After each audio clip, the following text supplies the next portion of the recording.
My 24M girlfriend 23F just broke up with me because of her work friends. I have been with my girlfriend, Kate, exclusively for 5 years, but on and off for 2 years before that. Many of my first experiences happened with her. We attended each other's proms and school dances. We supported each other through difficult times. I know Kate is out of my league, and I did everything I could to make her feel safe and secure. I'm in love with her and wanted a future together. I went to college and earned a double major while Kate attended cosmetology school. We were planning to move in together in a few months and had discussions about marriage and children. Over the past couple of months, she started making comments like, "My coworkers keep asking why I'm with you. Coworker name thinks that you're not in my league. My coworkers want me to hang out with them and meet new people." Whenever I asked Kate what she thought about these comments, she always said that she loves me and ignores them, even tells her coworkers to stop. Yet, the comments from her coworkers persisted. We always had open communication and would talk things out. We never had any major issues, just small arguments over things like movies and TV anime shows, food, etc. We didn't hide anything from each other. These comments began when she started working at that salon, where she works with all women. She did not cheat on me or have any emotional affairs, no secret locations, no hidden social media accounts. Sector other night, we had a lovely date and a good time afterward. When I dropped her off at her place, she mentioned having doubts about our relationship and wanted to break up. I was completely confused and remained silent, slowly walking away. I knew it was because of her coworkers and the comments they were making, pushing her to leave me. She confirmed this in a message. Less than 4 hours later, she started calling and texting me, saying she was sorry and didn't mean it. She said she loves me and felt stupid for what she said and for listening to her new friends. She intended to quit and find a new job. She planned to stop talking to her friends and coworkers. I have not replied to anyone. I'm conflicted. I love her. I have a ring being crafted for her, money saved for a house for both of us. We share 85% of our friend groups. The rest are from our workplaces. Most of our mutual friends have now heard about the breakup and seem just as puzzled as I am. From some of the messages I have received, it looks like she told them the truth, that her coworkers started to give her insecurities about our relationship, and she foolishly went along with it. Her parents tried to reach out to me asking what happened. We are very close. I have been completely silent. Fortunately, I can work remotely. I left my apartment yesterday with my laptop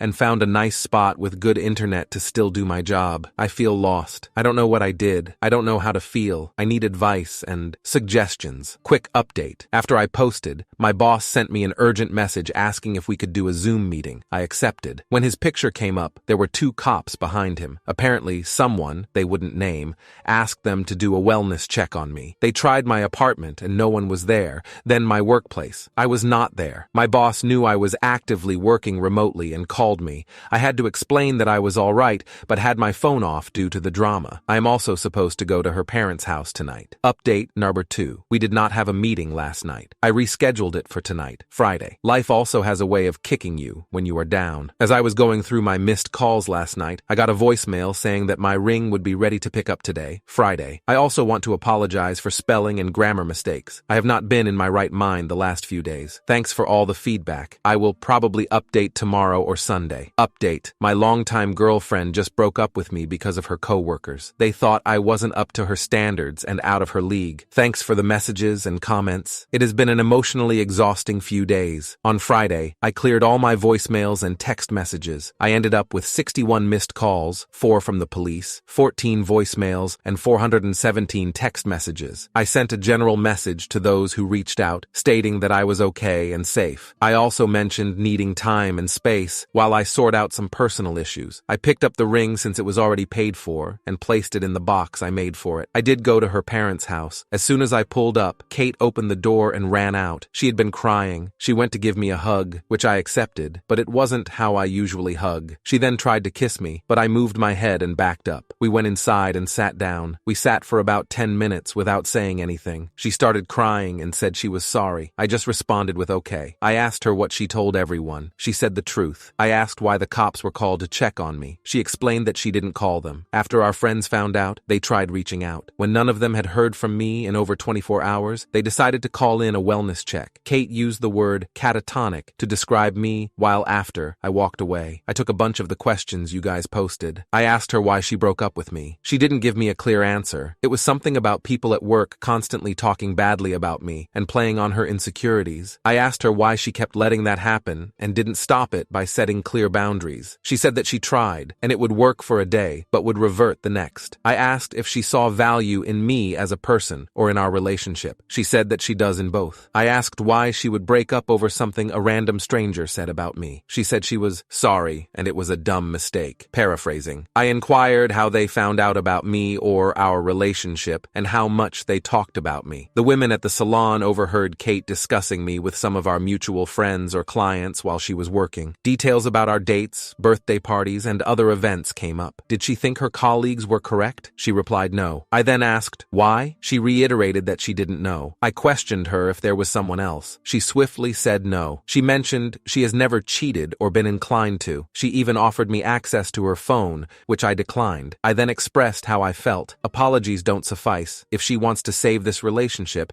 she needs to prove it to me. I didn't mind that her colleagues were gossiping about us. The issue was that she listened to them. It's not what they said that hurt me, but the fact that she kept listening to it and echoed it back to me. She hasn't put in enough effort to shut them down. It makes me think she might have agreed with them, even slightly. That is what injured and harmed our relationship. Her insecurities shattered my trust. Now I'll always worry that this might repeat. She might run off at the next chance. She asked why I simply walked away. I explained that at that moment, just 2 sentences broke me and made me question my life up until that point and the future I envisioned with us. I was growing and making plans for that future. She began crying more intensely. I felt terrible. The next action I took, I regret. I asked if she knew I was going to propose soon. She answered no. I pulled out and showed her the box. I crafted the box myself. It has 2 buttons, one that says yes and one that says no. It has lights that spell out, "Will you be my life partner?" I placed it on the table and pressed yes. The box opened and she started sobbing even more. The ring contains both of our birthstones, forming the shape of a complete heart with small diamonds surrounding it. It also has our initials and the date of our anniversary laser engraved. I had it designed so that it could be added onto if when we had children. Her parents were present, but mainly to ensure everything remained civil. Her mom was crying, and her dad looked furious, but not at me. They both made remarks about the ring box. I explained to her that the future I envisioned was no longer possible. We need to give each other space, at least 3 months without any communication. We need to step back and reflect on who we are and what we want going forward. After that, we will reassess our situation, but this will be according to my terms and timeline. I can't return the ring, so I don't know what to do with it. I might end up just giving it to her if things don't work out after 3 months or longer. She mentioned that most of our mutual friends told her off and blocked her. Her parents are angry, and her little sister hasn't spoken to her since the initial night. I said I'm sorry, but actions have consequences. I wished her the best. I thanked her parents for all they have done for me and hugged them. I knocked on her little sister's door. I have known her all of her life. I thanked her as well, hugged her, and left. I have 4 months left on my lease. I'm contemplating moving when it expires. Tonight, I'm hanging out with a good friend, Mr. Johnny Walker, just for tonight. I will get my life back on track tomorrow. I don't know if there will be another update or not. Edit. I would have proposed tonight, she said. Not sure if anyone will read this, but if things hadn't transpired the way they did, I would have asked her to be my wife tonight at midnight. Our first date was on Leap Day. We would have been married on Leap Day of next year. Update. Hello, people of Reddit. This is a follow-up. I have had many people reach out and ask how I am and for an update. Thank you all for your love and support. To the negative Nancys, sorry if your name is actually Nancy, I hope you stub your toe in the dark one night going to the bathroom. This may be my last update on my situation. I'm going to try to keep everything in a chronological order. After my previous post, I made an effort to put my life back in order. I had minimal contact with my ex until about a week ago, that's jumping ahead though, and did what I said I would do. I engaged in self-reflection, attended therapy sessions with my long-term therapist, and spent time with friends to help me get back on track. It was effective as well. I reached a point where I wasn't always thinking about Kate. Although I sometimes felt down, I was gradually regaining my sense of self. I also immersed myself in my work, to the extent that my therapist asserted it was unhealthy. Hence, I scaled back to a more reasonable schedule. From what I learned about Kate during this period, she also started therapy. She resigned from her job in a manner that burned all bridges with her former colleagues' petty circle. She secured a different job in a different industry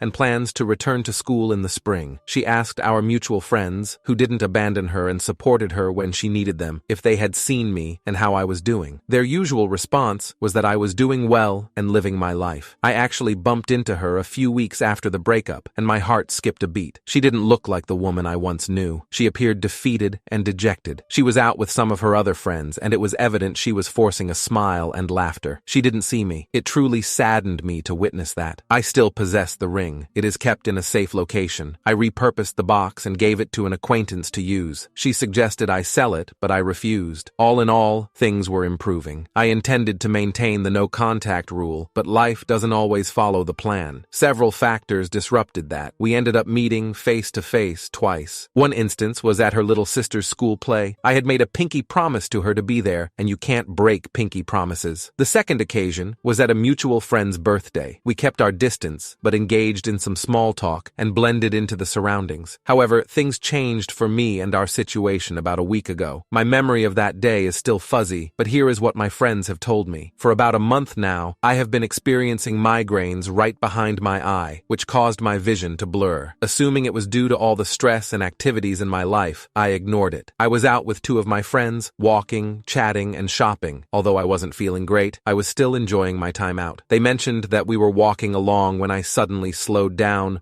wobbled, and nearly fell flat on my face. A friend caught me. I then had a seizure that lasted for about a minute. Someone called the medics, and I was rushed to the hospital. Long story somewhat shorter, they ran numerous tests, and it turns out I have a brain tumor. I believe it's called a glioma, SP, that my doctors think they can remove. We are currently waiting for a second opinion. I'm still in the hospital, and should soon find out when the surgery will happen. My friends contacted everyone they could, including Kate and her family. She arrived with her family, and I missed them. She was the first person I thought about when I woke up and heard the news. We have had many deep conversations over the past week. She is actually my one guest I'm allowed to have. She is passed out on the uncomfortable seat bed thing they provide. I'm not sure what we are. I still care about her and love her. The plan moving forward is when my lease is up, I won't be renewing it. Her family has invited me to move in, and they will take care of me if things go well. I have accepted their offer after much consideration. I won't be able to drive for a while. Honestly, I'm scared, but I have a strong support network behind me. My affairs are in order for the worst-case scenario. Thanks for reading this far. I hope you all have an amazing day, week, month, year, or life. Please do me a favor and tell the people in your life that you care about, that you love them, and give them a hug for me. You never know what life will throw at you. Mini update. I am being transferred to a superior hospital that has the doctor they consulted for a second opinion. He is one of the best-rated surgeons in the region. The surgery is likely to happen on Tuesday. Things have been tough. I experienced some side effects again from the brain slug. I am slowly going insane. I can't do anything without someone being with me or assisting me. I feel like this room is shrinking. The only thing that has provided relief is friends visiting briefly or just checking in. My boss has been supportive. He has assured me that my job is secure and is assisting with the insurance, leave, and disability process. Kate's sister made me promise I would be okay. I am scared of breaking that promise. Thank you all once more. Also, should I inform her about this account?